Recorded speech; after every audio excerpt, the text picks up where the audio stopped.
All right, let's talk comics.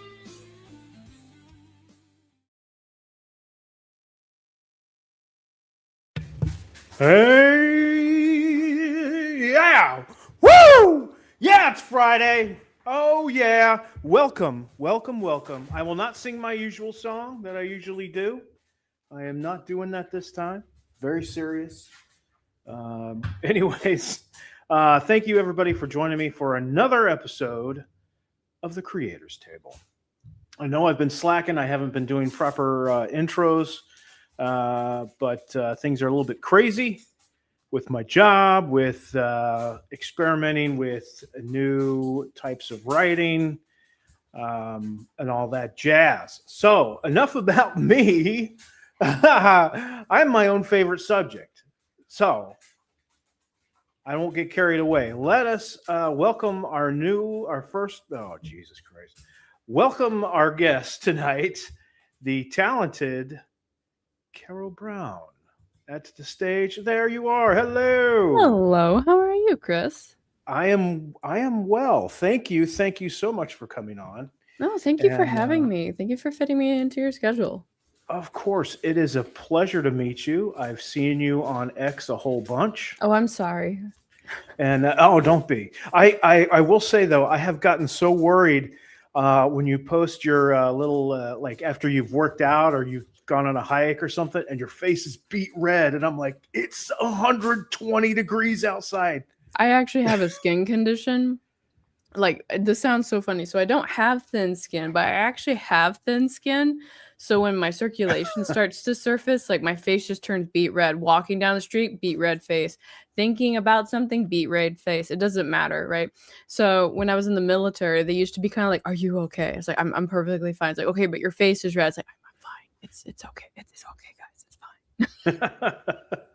fine." My wife has got like she can walk in front of a light bulb and turn red. She's very very sensitive to the light. But yeah, that's something that stuck out because you had some health concern. You had a kind of a health scare there, yeah. Oh yeah, it's it wasn't a big deal. It was just some breast cancer that I was like, nah, I'm not dealing with this, and so I got better. So yeah.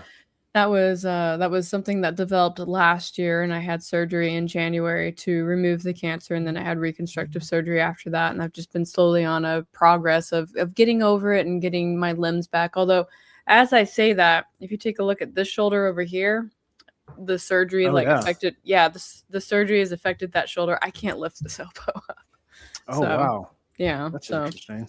I just decided that God was like, this is your year to develop character, and I was like, oh, I got a lot of character already. I got plenty. I don't need more. And he's like, no, you need like a little smidget more. And I was like, okay, fine.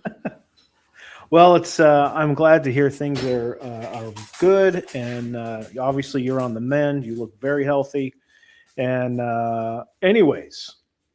So I don't know if you've ever seen the show, probably haven't, but it's a little different. It's not really a pitch show, although we do spend time pitching. But what I'm really interested in, what fascinates me, is the creative mind. And I just have always been. Hold on, let me see here. We got in the chat here. Oh, look at the doggy. He's my old boy. He came to hang out. Go on. Don't let me stop you. Hail Subjugates. Hail Cody. Thank you for joining. So yeah, I've always been interested in the creative mind, no matter where, if it's art, if it's writing, if it's music. I'm also a musician myself. So, and then one thing that's always interested me is what, are like you, for instance, are you able to like pinpoint an exact moment or an exact event where you knew, okay, I am going to create worlds? Um, Man, that's a beautiful question to ask. I think if I had to answer that honestly, it would probably have been when I was in high school and they were making us do our career surveys and I said I want to be an author, and immediately like the English teacher who probably had tried to be an author was like, you better find another job, right? um not in a discouraging way. She like explained like, trying to be an author is like you don't get to be an author first in the beginning. You have to be something else and then work into it full time, right?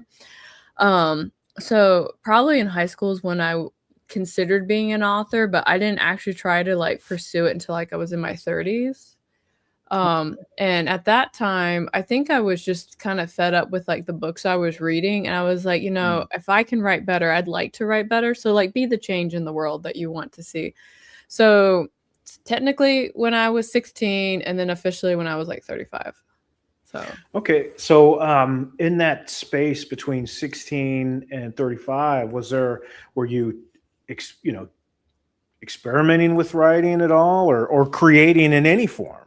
I was in a couple of different ways. I was really into fan fiction writing before fanfiction.net became a thing. I have notebooks that have since been burned. You will never find them. Um, but when fanfiction.net came around, that was really big for me because I got to write about concepts within IPs that I really wanted to explore. So, a really, my default example that I like to lean on is when DBZ, so Dragon Ball Z, when we were out in space and Frieza, like, was offed, right? I'm not spoiling anything for you guys. It's been out there for a while. But Frieza died at one point. And I was like, so what's the power vacuum of that look like? Like Frieza and his empire was like the most dominant thing in the galaxy. It's gone. Somebody's gonna try and like come in and like eat up all that power and whatnot. So I have like some fan fiction that's out there following kind of like that little space crime odyssey. I really like to write crime. Andrew in the chat can attest to that. But so I got to play around with that. I think I did like some Rama 1/2 fan fiction. I did some Sailor Moon fan fiction, and then it was mostly Dragon Ball Z because I'm really drawn to sci-fi and I like space and doing things in space. And then after that, I joined the military and I had no drive whatsoever to do anything creative because it was just the job for me at that point. Mhm. And it went on like that for a couple of years. But then when I was in the military, I got into playing multiplayer online games. So I was playing like World of Warcraft, Rift. I played Aeon for a little bit. And I discovered role play within those games, so people that pretend to be their characters. And I was like, this is a weird thing. Like it's LARPing in a video game, right? And then I was like, I'm kind of into this. And so I basically, for a couple of years, got my creative output by LARPing, role playing within a video game with other people. And it's kind of interesting because when you're doing like traditional writing, you get to decide everything that's going on, right? Right. But right. when you're role playing with other people, there's other people like all the Right. time.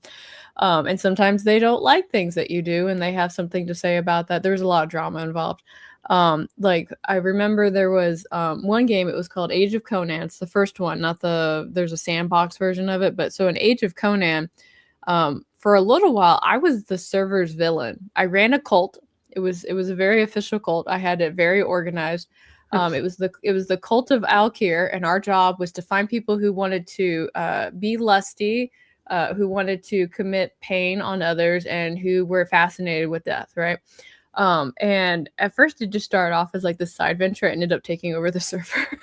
But there was that, and I had to deal with so many cat herding drama things because I think that was probably like my first introduction to management at that level. And I've had like, I almost like want people who have been like guild leaders or leaders of roleplay groups to put it like on their resume, because I would look at it and be like, okay, man, you've seen some stuff. Like you've had to deal with like some really crazy cats, right? But after that, because it took a break from role playing to just focus on like PvP, and then 35 came around and I was like, maybe it's my time to write a book, and I wrote a book. And that's pretty much how my long form prose career started at that point. So yeah. Interesting. So just from my own life, what really got me interested is film. Film was, and specifically, what really exploded my creativity and imagination was Star Wars. So I was 4 the first time I went. My mom took me to see Star Wars, and it was just. And I was a daydreamer. If school got boring, I'd look out the window and start, imagining all kinds of crazy stuff going on. So, that was kind of what got me into. That was more of I I thought I was going to be the next Kevin Smith, and so I started out with screenplay, style writing, and then I got into comic books in the early 2000s and kind of stuck with that model. So so the screenplay format has kind of been my main forte as far as writing goes. And right now I'm starting to experiment in prose, which is very much out of my element. Why screenplay? What drew you to that? I wanted to make films. I love film, and I always have. That was my first love, and and yeah, that's what I wanted to do. I wanted to go to New York. I grew up in the Washington, D.C. area. Wanted to go to New York and go to film school and all that stuff. And honestly, I just let fear keep me from doing that stuff, and fear and self-doubt and all that kind of stuff. And fear is the mind killer, as they say. Right. Exactly. Yeah. The litany. And I just I don't know. I just didn't have the confidence to go and follow that. But then, I was always collecting comics since I was, I started around 12 or 13, and that kind of, I looked at it as, this is a way where I can kind of get my stories, the voices in my head out, through comics, and just do it myself. So so that's kind of what got me there. What got you into the comic arena? One of my very first comics that I ever read, that, and I couldn't read it. So, like, long story short, I actually couldn't read until I was like 10, right? So I came from like a Jerry Springer family, and I had a mother, a very bad mother, and she really wanted to lean into the fact that there was something wrong with me. And when I would come home, she would be like, it's okay that you can't read or do math because you're stupid. So in my brain, and I'm a child, right? And children always listen to their parents. And so I was like, okay, I'm stupid. I can't do things, right? And so because I wasn't trying in school or anything else like that, teachers basically labeled me with a learning disability. And then that like reinforced her stance that there was something wrong with me. And then at one point, like, my father's family like brutally stepped in, like, to the point where they're about like, we're gonna have to kidnap her and get her away from this woman. And so they didn't do that. I'm gonna say that officially. They didn't do that. She did send me over to go live with my grandparents for a little while. And when I showed up, they didn't know what to do with me, because they were like, oh my goodness, like what is going on here? Feral wild child. I skipped school. I didn't know how to read. Math was like beyond me, like a whole bunch of things. And they were trying to figure out what would motivate me. Now, at that time, before I went to go live with them, I had actually bought a comic, and it was a Starfire comic from the Teen Titans. It was her origin stories. Could not read a lick of those words on those pages, but the art, like, for somehow I was able to follow the idea of the story through the art. And that kind of medium like really captivated me. And that was probably my first interest into comics and what they were. But after that, it was later when my family was trying to figure out how to get me to learn how to read. We tried Hooked on Phonics. They tried reading to me. They tried getting me to read into a recorder and hear myself. That was terrible. Don't recommend it. But then I got my own urge to read by buying a comic from a grocery store. And at that time, it was Sonic the Hedgehog that was published by Archie. It was one of the issues, I think it was issue 24, because it was about to hit the 5th. No, it was the 49 issue special, because we were about to hit the 50. And it was, I think, when Sonic first became Robo Sonic. I think that's the correct one. It could be 24 and 25. There's a lot that goes on between those numbers. And I was so interested in what was going on in the Sonic comic that I was like, okay, it's time. I need to figure out what these things on these scribbles on the page mean. And I became driven to learn how to read at that point. I must have gotten up to like Sonic the Hedgehog from Archie up to like 150 before I had to move over to England to live with my dad. But I was absolutely obsessed with those comics. They were like my monthly joy that I had, and that always stuck with me. I remember when I showed up with all my comics, my dad was like, "You're gonna have to grow out of this at some point." And obviously I write them now, so I haven't grown out of it like at all. But that was my big interest. So it started with Starfire, went with Sonic, and then when I was in high school, I got really into Top Cow. I really loved Top Cow, and I also liked CrossGen. So anything that had to do with anything that had to do with the darkness or Witchblade, like I was buying that off the shelf, not even checking pages, like grabbed it, slapped it onto the scanner. And then CrossGen, I found out later that like Chuck Dixon had been writing for CrossGen, but he wasn't writing the comics I was reading. But I was really into Sojin when that was coming out, and since then it's gone into like a book series to kind of explain the events of the story. But I really love Sojin from CrossGen. I thought it was so good. And then after that was probably webcomics. And I think what's interesting is like during that phase, like if you had a webcomic, it was like, you know, people were like, oh, you couldn't make it into comics, so you went into webcomics. But webcomics boomed, like absolutely boomed. Yeah. Yep. And there's so many that when people scoffed at them, they're making so much money right now. And I salute them. I'm very happy for them because they had to like really work at that. But yeah, so I guess comics have been around in different ways in my life. Like I'm probably on Webtoons at least like a couple times a week right now, like reading certain stories that are on there. So interesting. I couldn't go the digital route. I just like having that floppy in my hands. Mm-hmm. I didn't realize what I said until I said it. Oh, Jesus. Oh, I forgot another big influence, but it's manga, right? Oh, yeah? Okay. Yeah, I got really into manga when it was first started coming out as well. So, and that was back when it was like, that was definitely like nerd. So that was me. Yeah. What took you from writer to editor? How did you make that transition? Or is that a natural step? It depends on like... It depends. So I wanted to move into editing because I saw that there were lots of writers that needed help with their writing process, but they weren't quite, they couldn't find somebody that worked. I don't want to say work. How do I word this diplomatically? They had a hard time finding qualified editors who understood what it was that they were trying to do and understood their genres. And lots of times there's great editors that are out there, but they don't understand your genre. And trying to find that person is difficult. And I wanted to just really kind of step into that role and help people. I do that right now, and I do it kind of freelance at the moment. And I've gotten to work with people who want to write screenplays, they want to do comics, they write long form prose novels, like all of it. And it's been honestly such a joy to work with all like these different creative minds and like helping them shaping what it is that they're trying to do and create the stories that they want to create. And I think one of the things I want to help also in that is that there's some really bad editors out there.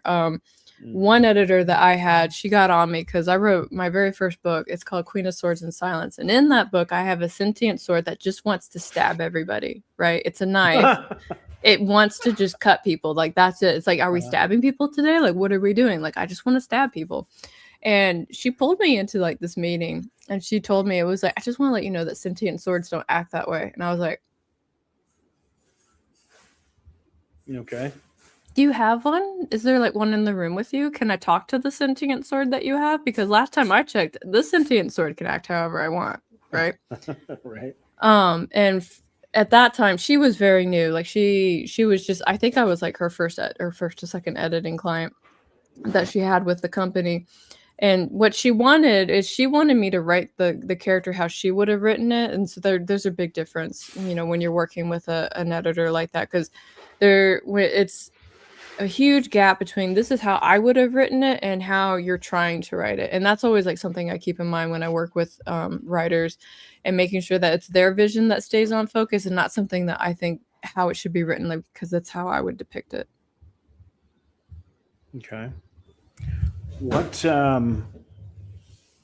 what would you say is do you have you mentioned sci-fi, so what kind of sci-fi is do you find something that's challenging? Do you just like the, I mean, pretty much the sky's the limit, no pun intended, when you're doing sci-fi. So what started that love with sci-fi? Oh, that was with my dad. So when I went to go live with my dad after they got custody of me again, I was already a preteen at that moment, and so we were trying to figure out like how to talk to each other. And one of the things that we used to do is we would watch movies and we would watch morning cartoons with each other. Because I mean, my dad, grown man, was still watching like Adventures of Superman and Batman and everything. And on Saturday, that was like his break time. But Dad and I watched a lot of Star Wars. We watched a lot of Star Trek, and Star Trek is actually really great. Next Generation, classic, all of it. But it's really good conversation starters with kids about like actual real world topics. So I can't remember the name of the episode off the top of my head because it's not my favorite, unlike Hollowed Pursuits, but. There was an episode in Star Trek that had to do with like this planet full of like androgynous people, right? And they could either be male or female, but until they decided they were just kind of like in that middle zone, right? And I don't know why Riker just fell immediately in love with one of them, but like whatever. He fell in love with one. And at one point, she had just decided that she was not going to lean female and she was just going to stay like in that middle zone, right? And at the end of that episode, I remember looking at my dad and I was like, Dad, I don't understand. Like, what is going on here? And so literally that was the first time my dad had to talk to me about what it was like to be trans, right?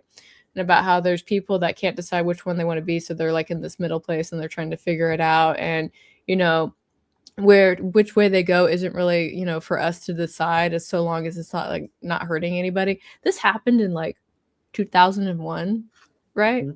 So this was like a really early conversation that we had. No idea he was laying down the groundwork for like how I was going to start like navigating these conversations going forward. It's like, oh yeah, I see you're working through some stuff. But another really good thing, Roddenberry, way beyond his time when it comes to like talking about some of these topics. But my favorite episode from Star Trek was one that was called Hollowed Pursuits, and it was Lieutenant Bartley completely addicted to the holodeck, right?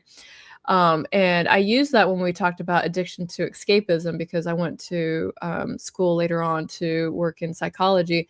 And we had on the 1 week where we talked about being addicted to something, I use that as kind of like my launching pad to talk about how we get addicted into escapism, where people are so driven to like not be part of their lives that they'll dive into something else. So it could be a video game, could be a book series, it could be anything, right? And for Lieutenant Barclay, it was the holodeck pretending people were other than what they were. That was a lot of words. I apologize. No, it's totally what this is all about. Yeah, I think my start was humor. I love making people laugh, and I've always thought that humor is it's noble. Like you can take somebody who's having just a terrible week, a terrible day, and if you can get them to laugh, you can, possibly turn their day around, turn their week around, what have you. So that's kind of where I always started, especially with the screenplays and the screenplays to nowhere, and then of course with comics. But this go around, I've decided to write the stories that I've had brewing for a long time. So it's more horror, more sci-fi kind of stuff, stories that I'd want to read, What about horror drives you? What is it? I think it's just the mystery of it. It's more of the supernatural. I think, one of the movies that still just frightens me to this day is The Exorcist. Oh yeah, it's a good one though. Yeah. And, because regardless of what, personal beliefs you may have, I mean, there are documented cases of stuff like that actually happening. And, so there's kind of a gray line on what's real and what's real and what isn't real. For instance, a lot of the stuff that happened in the Exorcist, was taken from a lot of documented cases of possession and things like that. And, it doesn't necessarily mean that it's demons or whatever. It could be God knows what, but I guess it's that unknown, like slashers, that doesn't really, do it for me. It's got to be more of the paranormal. The paranormal, yeah. The unknown. So, and then I get really interested in exploring that. Exploring the unknown, like with the Nostradamus effect, which is the story I tried crowdfunding here recently. It's based on some actual legends about Nostradamus, about his skull, and then I kind of interweave like the multiverse kind of idea. I try to mix in some physics with it to kind of explain it, so I don't know, just wrap it up into all this stuff that genuinely interests me. And that makes sense. It does make sense. I think I rambled. No. But of course I am my own favorite subject. I said that at the beginning of this adventure. Let's take a look here. Let's see. Caffeinated Wolf. I'm here for mandatory Carrow bullying. Hi, Andrew. Thank you for joining. Crime. Role playing is a lot of yes and. I don't know that. I'm unfamiliar with that. I'm dark on yeah. That. Okay, so it was 39 and 40. Okay. Let's see here. Pushes up glasses. Yeah, I do that a lot. Papa Brown is based. No, my dad. Yeah, my dad. When I came out with Dirty Deeds, he gave me advice when I was younger. When we were talking about stories, and he's like, "You can put an elf in anything. It doesn't matter genre, setting, whatever. Put an elf in it, people will love it." And so I decided to test it with Dirty Deeds, and so I made Renlin, who's basically a space elf, and everybody seems to like her. I think it's working so far. So, hey, here we go. Always good to see some good convo going on about Star Trek. Yeah, old Star Trek. I want new Star Trek to step up, but I can't have everything I want. Now, to me, old Star Trek is Shatner and Leonard Nimoy. Yeah, no, I've seen that too. Yeah, I watched all that with my dad. My favorite episode, unfortunately, is the Tribble episode where they're basically throwing like the little things over at Shatner. Right, yeah. Yeah, I was definitely more of a Star Wars guy than I was Star Trek, although Wrath of Khan is an excellent film. Why did you like Star Wars more? I just couldn't get into the show because to me, Star Wars was more fantasy. It was more fantasy, whereas Star Trek was played more straight. I guess it's more of a grounded sci-fi. When I was a kid, right? And that's always what interested me more. I guess was more the fantastical and lightsabers. I just love I love lightsabers, and of course I love samurai. I love Japanese history and Akira Kurosawa because of course George Lucas borrowed a lot from Akira Kurosawa. I don't know if you've ever seen The Hidden Fortress. No, that was an eye opener. That was an eye opener. Like there's scene for scene exact copies that George Lucas did from that film. Oh, that's like Inception with Christopher Nolan and how he took inspiration from Paprika, I think. I'm not familiar with that. What's Paprika? It's an anime that's kind of surreal, but they've got some scenes that if you put them side by side, you can basically see where the visual effects are almost mirroring what happened in Paprika. I can send you a link to it later and you can see it. Okay, cool. Yeah, I'd be interested in checking that out. But like in the Hidden Fortress, I mean, there's even like a tall, skinny guy and a short, fat guy, and they're walking through this wasteland, and they're, fighting with each other, and the swipes, the scene swipes, and everything are exactly the same. It's pretty wild. But anyways, that's a different show. So what do you prefer? Do you prefer writing? Do you prefer editing? Is it both? What? I like to write if you had to pick one over editing, but I do enjoy editing when I get to do it, especially when it depends on the book. Like there's some books I've been really excited to work on, like you had her on her show, Danny. Yeah. Yeah, so like Danny's script, I was super excited to work on when she was asking me if I would look at it, right? Mhm. And I read the concept and I was like, this is amazing. Like you need to like finish this. And so after that, she went. So I have one thing I've learned is that when I tell Danny to do something, I need to be ready for the fact that she's about to do it like now, right? Yeah. Yeah, so she immediately started like launching into it and everything. I was like, oh, okay, I wasn't quite ready for you to do that. I thought you're gonna like take a week to plan some things, but okay, we're here, let's go, right? So she, and I love her project so much, it's so good. And I got to see, she sent me the script for book 2 that she had, and that's also equally good. And so I know that she's working on finishing book 1 right now, so that's really good. The other book I really enjoyed working on was actually, it was a Rippaverse book. It was Horseman. And the reason I liked it was because it's not a giant spoiler, but in Horseman, Alpha Core shows up and they basically tell Hector, like, you can't do this in Flores Park anymore. And he's like, okay, I won't do it in Flores Park anymore. Right. And so he goes outside of Flores Park to be a vigilante everywhere else outside their jurisdiction.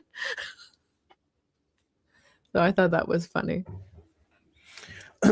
Yeah, you'll have to forgive me. I'm not very familiar with the Rippaverse. Mm-hmm. I'm not a superhero guy, so No. most of the stuff I read, like I really gravitate to, horror, Mm-hmm. sci-fi, really Mm-hmm. bizarre stuff too. Like really, one of my all-time favorite books is a book called Tales from the Bully Pulpit, and Okay. it's a Teddy Roosevelt, the ghost of Thomas Edison, and they go and H.G. Wells in the time machine. They go and fight anthropomorphic Nazis on Mars. So What did it's you what did you think of the announcement that they were going to do that cartoon version of Firefly? yeah. Yeah. I never watched the show. Oh, Not really? really. Yeah, Too didn't grounded? interest me.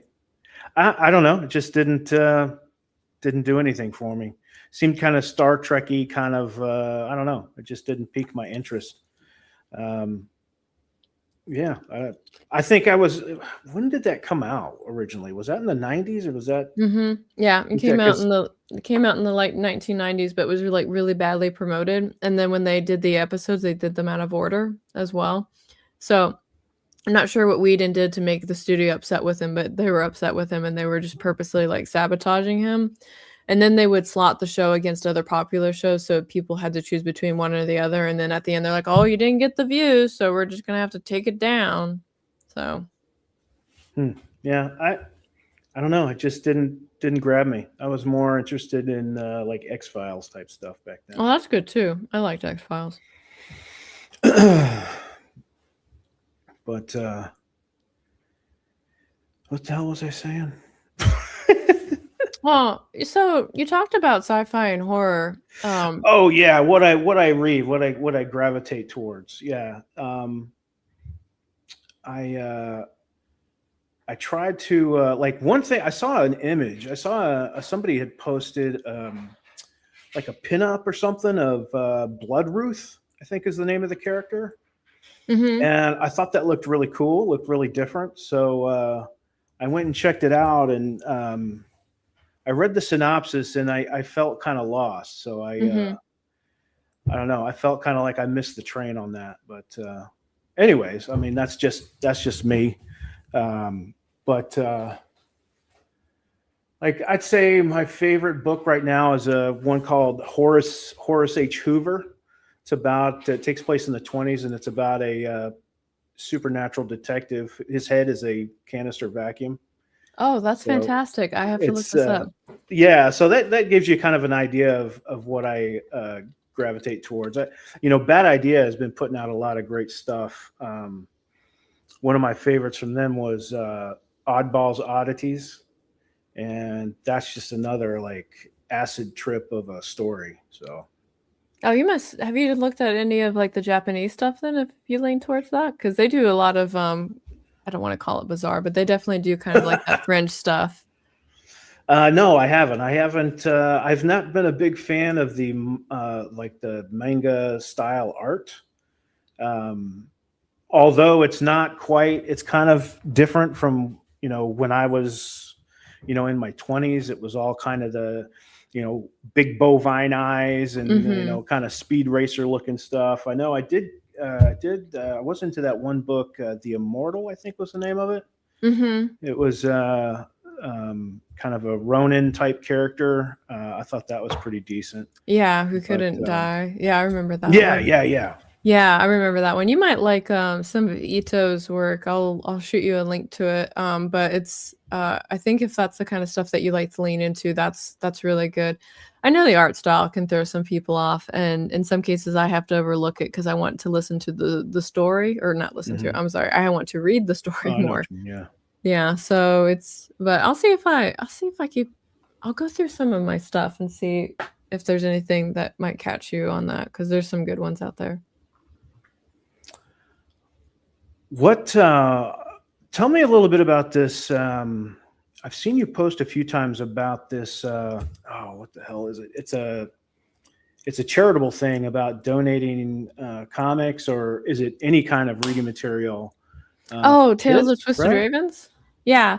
So when I was going through cancer and I was in recovery, I spent a night in the hospital, and I was like sitting there, and I was doing some inner reflection of what I wanted to do, and I made a little prayer to God, and I said that, going forward I was going to do the very best that I could do to try and give back to others, especially after I gotten so much support on my Give Send Go, because like the medical bills I was experiencing were well beyond the copay at that point, and in some cases like it was just a fight between the hospital and the insurance about what was going to get covered and what wasn't.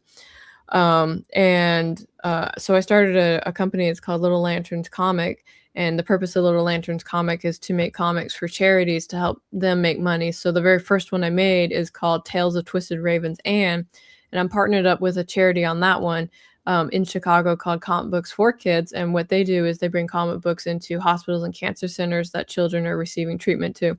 And all the net profits of that comic go straight to Comic Books for Kids, so they can get more comics.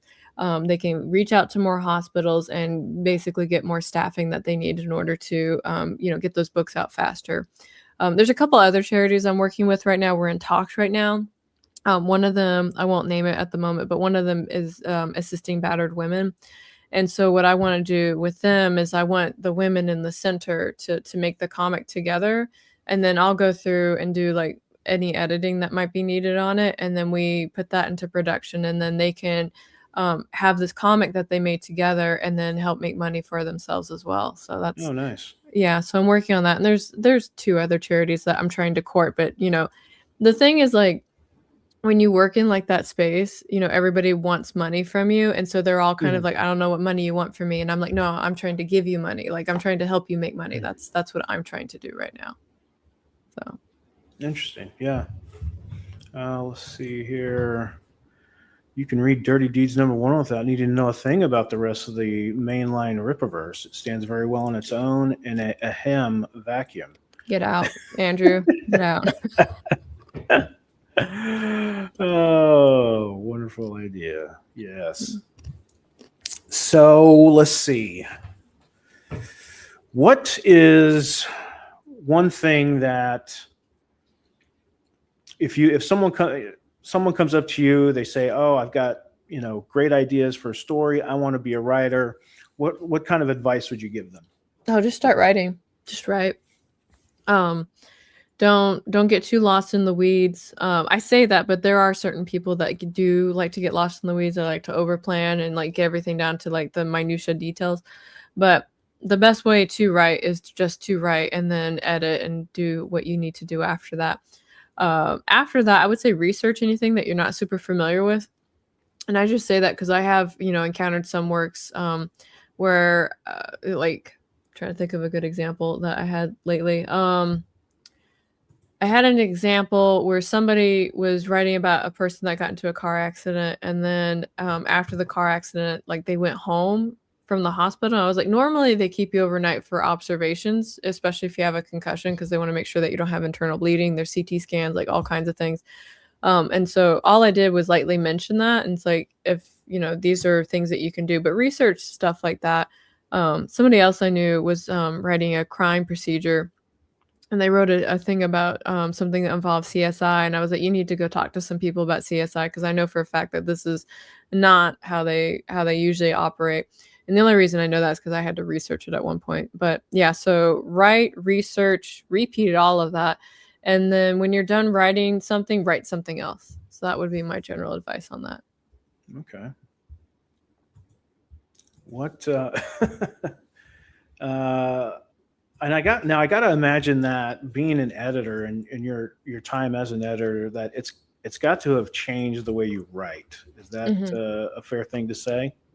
Yeah, especially with the scripts that I write, because as I've worked with other like great people like Chuck Dixon and Mike Barron, and I've seen how they write scripts and the way that they talk to their artists. Before I used to think that they had to be like beautifully done prose and a bunch of other stuff, but I saw from them it didn't need to be that way. I also saw the way that you have a relationship with your artist changes the way that you do your script as well. So I got to work with Eric Nienoltowski recently on a comic that's called Twin Tricks. And before he started, I reached out to him and I was like, is there anything in particular that you need in a script? Because I can edit it right now and make it so that way you can succeed. Because one thing that I think happens with writers when they make comics is that for some reason, some of them think that artists are like they're art monkeys. And they're not. And one thing that I always encourage folks to remember is that artists are storytellers as well. And so you want to give them the details to maintain the story, but you want to give them enough freedom where they can kind of depict it however they want. So if in some cases, if there's a detail where I'm like, I can't budge on this, like I need it to stay like this, I'll put a note in there to let them know.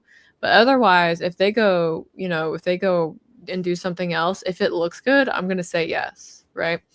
And I only say that because I have worked with some studios where like some of the writers were like super firm. It's like, no, this is how I wrote it and this is how exactly I want it to be. And we're all kind of like, okay, but like it doesn't look as good. Like, can we talk about it? Right. So the stranglehold on what they want the story to be versus what it can be. So I would say that's how it's changed. I agree with you there 100% on how to work with artists, because I've always felt that it's been my personal belief that a professional artist is going to have a much better idea of how to direct the reader's eye across the page and what's going to draw their attention than I do, quite frankly. So, I give, the artists I've worked with, I give them a lot of freedom. I tell them, as long as the intent of what I'm writing is there, that's really all that I'm looking for. Now, like you said, there's some things that are so to me it is such an important scene. I always refer to panels as scenes. There's such an important scene, like I want to see it a specific way, and I'll notate that. That's pretty cool that I stumbled onto something similar there. Yeah. Backed into it. Yeah. What do you think is maybe some misconceptions that writers or even artists may have, or just creators in general may have with editors? With editors? Yeah. I mean, there's obviously a negative bias. Like the amount of tweets where it's just like, the editor will it's the horror stories, right? Like one of the first things I did was I gave you a horror story about one of my first editors, right? But I've had plenty of great editors. I mean, Andrew's actually one of my editors as well. And they can be very supportive. They can be really in your corner. They can help out a lot. But I think the reason they get such a bad rap is because when they have to come in and give you the bad news, because it's something that you spent so long creating, that when an editor has to come in and be kind of like, okay, yes, but, right, like you need to change it. It can be a highly emotional moment. And sometimes it can be a hard pill to swallow. One editor I had like 3 years ago, I wrote a book. It's out right now, but at the time it's called Fine Print, and it was just like a little, a fun little story that I wrote. And when I sent it to her for editing, like her editing notes were like pretty extensive, right? And it ended with, I know this will be a lot of work, but I believe that you can do this. And I was like, oh, like, and I just like laid on the floor for a while. And because like we as humans tend to lean into like the negative side of things so much, we remember Yeah. it way more than the good stuff. And so I remember like as I'm reflecting on this note, like she didn't like give me these editing notes because she didn't like my concept or my story or my genre. She gave me the notes because she wanted to help me be better, and I have to, you know, be a person that can like, you know, accept that feedback and, you know, look at my story and see what's wrong. Did it have flaws? Did I skip over stuff? Did I not like world build correctly? Absolutely. Right. I wrote that story in a rush and I was just trying to, you know, do it just for the sake of doing it. But if I wanted to do it right, I had to edit it. Right. So and that's what I did. So I would say that's the first misconception with a lot of editors.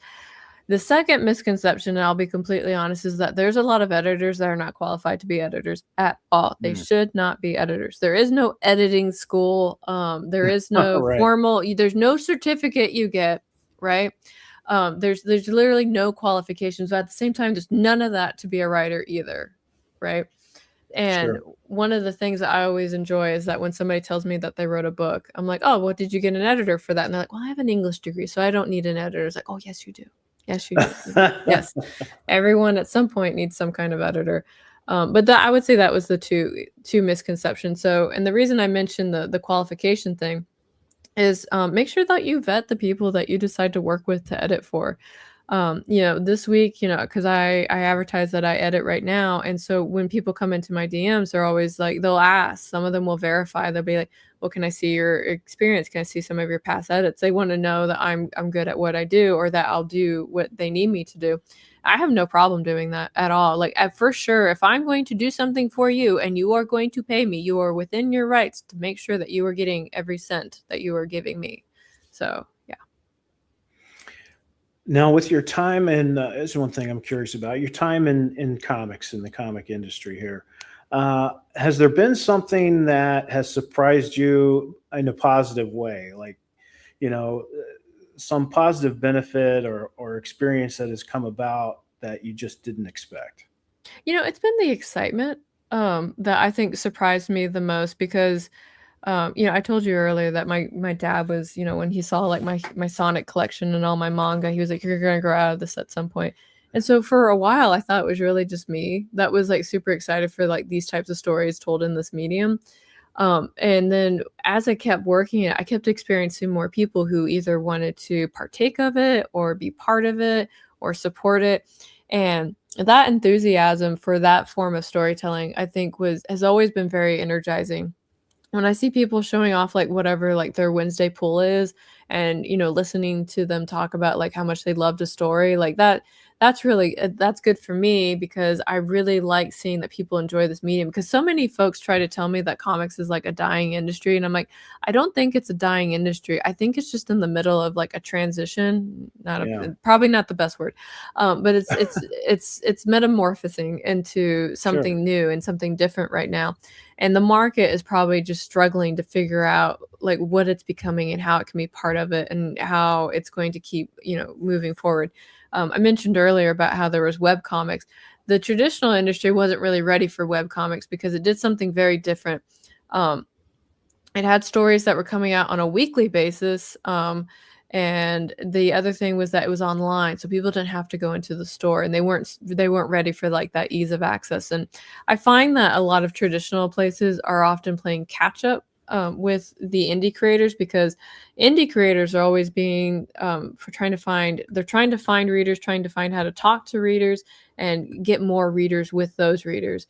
And every time there's a method that's being tried with the indies, like the industry is very quick to like experiment with that as well. And I have mixed thoughts on that. Sometimes I'm like, oh, that's great. And other times like, no, I don't like that at all. Like, I kind of hate it. Oh, Caffeinated Wolf. I like to think of comics as surviving. Every Wednesday is a new chance for hope. Some weeks are a major win and others not so much. Yeah, very true. Very true. Let's see here. Tassomo, it feels like it's not dying, but changing from the big names into so many more independent ideas that Marvel and DC can't comprehend because they've grown too complacent. Well, I think the thing with Marvel and DC is these are corporations, and the number one thing corporations hate is risk. So, they're reluctant to try something new, something unproven, rather than the same old thing that keeps bringing in revenue. I think, there's definitely a lesson out there. I mean, manga has just gone through the roof as far as, grabbing market share. And I think, what does that tell us? That tells us that, let's say I go and see the Batman movie for the first time, right? And I think, wow, what a great character. I think I'm going to give a comic book a try for the first time ever. And they go into a local comic book shop. I mean, I actually had a friend experience this. His girlfriend went into a comic book shop to get him some comic books. She didn't know anything about comic books. She goes in there and she talks to the guy and says, hey, I want to get a Spider-Man comic book. And he's like, yeah, well, which one? And she's like, Spider-Man. Well, you got Amazing Spider-Man. You got Web of Spider-Man. You got Spider-Man this, Spider-Man that. Which one do you want? And she's like, well, I guess just Spider-Man. Okay, well, which one? You got Spider-Man number 1, but then you've got right now it's at 58 or whatever it is. It's just, and then it just becomes much more than anybody really wants to handle at that point. And I don't know about now, but back, I'll say back in the day, there's a reason that the comic book guy was a character on The Simpsons. I mean, it was a very, on the nose, a depiction of, a guy working at a comic book store, just, if you're not in the know, then you don't belong there. And, nobody wants to deal with that shit. But I like your voices, by the way. Very good. Oh, thanks. I've actually tried my hand at voice acting, but turns out I'm not much of an actor. So that was the big drawback. I've always been told that I'd be a good voice actor, but then I had to act, and it just wasn't in the cards. But it's Batman's the same way. Like, oh, let me go get Batman, and it's at what, like 5 something or 6 something. Who knows, man? It's been going on for a while. Yeah. Right. Yeah. So where do you start? That's a, I don't know where to start. Do I pick it? Do I try to go back? Do I, and whereas, manga kind of eliminates that, of course, they're all self-contained stories. Right. And, what is this? Being an off-putting prat to someone who is a potential new fan of a thing is not something I'd list under best practices. Yeah, I agree with you there. And it's not just comic books, man. I'm a big gun guy, and you go into gun stores, they can be just as bad. Oh, but, yeah, I know exactly what you're talking about. Anytime there's like a real niche kind of click there, it can be a drag sometimes. But so I think manga's kind of pointing the way as to a format at least of what people are really interested in. They want a self-contained story. They don't want to have to worry about the history of whatever. They want to be able to jump in and read the story. But I can see where that's a scary thing for a corporation. Whereas you see the smaller publishers, they're willing to take chances on things. And, more specifically on types of stories and whatnot. So I tell you, the thing I loved the most when I was, doing my comic back in the early 2000s was conventions. I love doing conventions. Just interacting with people and meeting other creators. We were just big geeks who just whoever was next to us on either side, we were talking with them, and we'd pull them into our table to kind of cross promote and all that kind of stuff. And it was just such a blast. So that was always the thing that I enjoyed the most. Yeah, I think that still happens these days, because like I have some friends that are over in San Diego right now. They're all like booth bumming. That's the nicest way I can say it. But like they're at each other's booths and they're cross promoting, they're helping sell. Like we had Aaron Sparrow over at our booth, over at MegaCon, and he was so sweet. He actually like just started selling some of our stuff that was there, right? Because he was while he was hanging out with us. And then we had Vaughn with, I can't remember the name of his comic off the top of my head, so I apologize. I have it back here. But he came over and it was so charming. He was such a nice guy and he was so energetic as well. Like when I felt like I needed an energy drink to talk to him because he was just like so hyped up to be around other people. And I had a nice chat with him. And there's another person at a comic. It's called Favorite Pen Comics, and they're just starting off. And I talked to him when he was at MegaCon, and they were just about to like step out and go off and do their own thing. And I told him to like keep in touch with me just because doing that's kind of scary. And so sometimes he'll like ask me like an industry question or like, what do you do when an artist does this? And I'm like, well, I usually do this.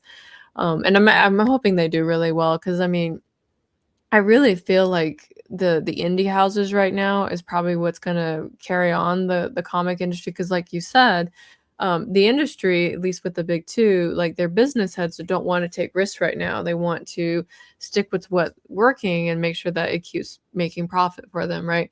Where folks these days are kind of like, I want something new and I want something different. Well, you're not going to get it from the typical places. You might have to look out. And trying to find them is such an arduous task sometimes. Like that's one thing I like about going to comic conventions is I can find these indie publishers there and talk to them and be friends. Okay, I've got a question for you. I did a show a few days ago that actually it was Wednesday, and it was about I was on a show, Frederick Guimont show, Proof of Comics, and this I was showing the books I got last week, and one of them was an IDW book, and somebody said, "Oh well, I just stick with the indies," and I'm like, "IDW is indie." And they were like, no, not really. And then this kind of brought up a whole question. Well, what is an indie comic publisher? What is indie comic? So what do you think is an indie comic publisher in your opinion? Oh, my first thought is they don't have a board. That's my first thought. The moment they get a board, that's probably yeah, that's definitely when they're not indie anymore.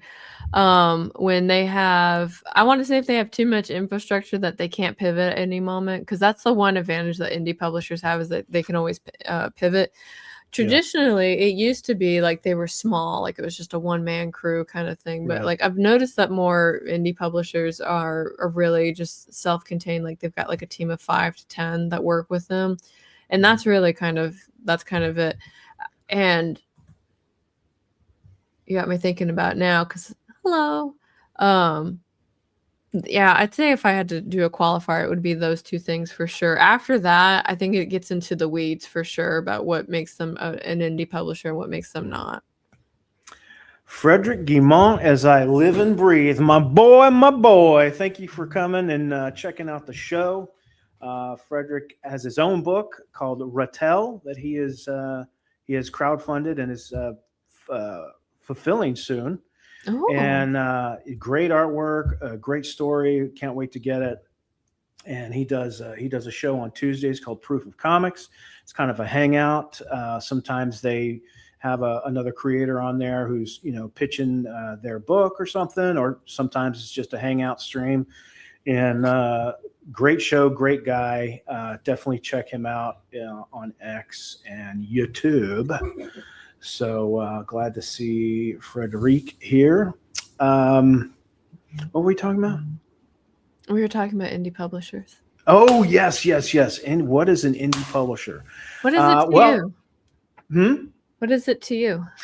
I think by the time we ended our discussion on Wednesday about what it is, I think you nailed it. Any company that doesn't have a board of directors or doesn't have any kind of corporate backing or anything like that, like you said, be able to pivot on a dime. To me, that is an indie publisher. I thought that for a long time, to me, an indie publisher was basically anybody not the big two. Mm-hmm. because I always considered Dark Horse an indie publisher, and Mhm. come to find out, a lot of people don't consider Dark Horse indie. Of course, now I think they're owned by a corporation. Them and Image Comics, I think, as well, right? I see. I don't know. I don't know the infrastructure for it. I consider Image to be indie, Mm. but then again, like I said, I don't know what their infrastructure is. I Mhm. don't know. But there are a lot of great indie comic imprints that are coming out, like Vault. I don't know if you're familiar with Vault Comics. They are leaning heavy into horror. They've got one called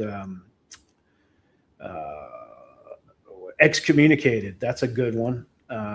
And my favorite of theirs is one called Nectar, and that is such a great story. So it takes place in I want to say it's the late 1800s in this small New England like village on a little island, and they have incorporated. It's like vampire butterflies, and somehow it's spreading the. I don't know if you've heard of the dancing plague of 15 whatever.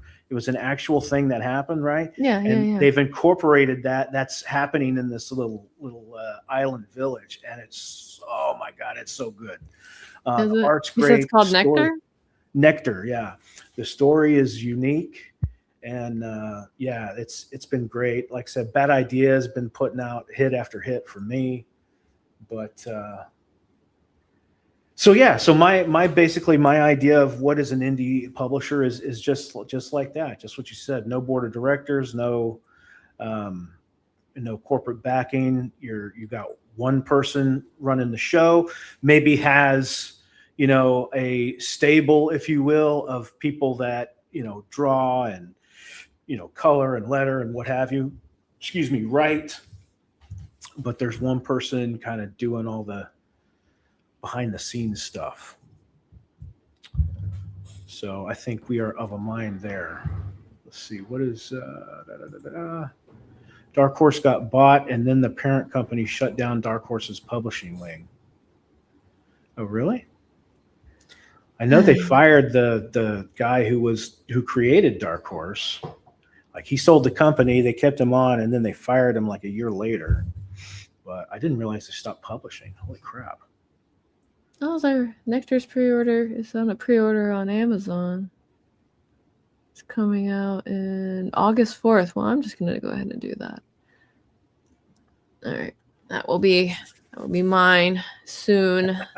Soon. Thank you for being a good influence on me. Give it time. I'll make a wrong turn somewhere. Well, we're just past the 1 hour mark, and I've got some family stuff here waiting for me. Before we go, what do you have? What projects do you have coming up? And tell us more about your. I know you talked about the charitable stuff you've got going on. Let's talk about that too. What's on the horizon for Carrow Brown? Probably more comics that are coming out. Not all of them I can talk about right now. With various different publishers. I'm mostly working on editing in my downtime. So like I've got like 2 projects that I'm going to be finishing this weekend for clients. For the charity, that's going to go on until August 31st if anybody's interested. If you're not in a position to back it, like the digital copies, like for $7 if you're interested, and then I think it's $7. Don't quote me on that. I think it's $6.99. So the digital's that, and then the physical is $10. I don't have it up in front of me. I set these prices forever ago, so I apologize for forgetting. So if you like that, or if you're not in a position to give, I understand. I know times can be hard, but if you're willing to share the news of the charity endeavor, that would be great to anybody who you think might be interested. But if you happen to have a little bit of money, I've also got like a canonized tier in there. If you want your face in a comic, that can definitely happen. And then if you just want to donate some to the charity itself, so that way they can sell for 100% profit, that option is there as well. So I've got, great. Yeah, I'm just trying to help them make money. So no, that's awesome. Where can they find you? Where can you be found on the interwebs? Where can people find you? Yeah, you can find me on carrowbrown.com. That's my main website. That's got listing of all my works on there if you're interested in checking it out. You can find me on X picking fights with somebody about a movie that came out recently as Ripalorian. My Instagram is Carrow Brown. I just post pretty pictures on there. So if that's something that you care of, that's the thing too. And then I think that's it. All right. Well, thanks for coming on. It's been a great conversation. It was a real pleasure meeting you. And thanks everyone for watching, and we'll see you next week on The Creators Table.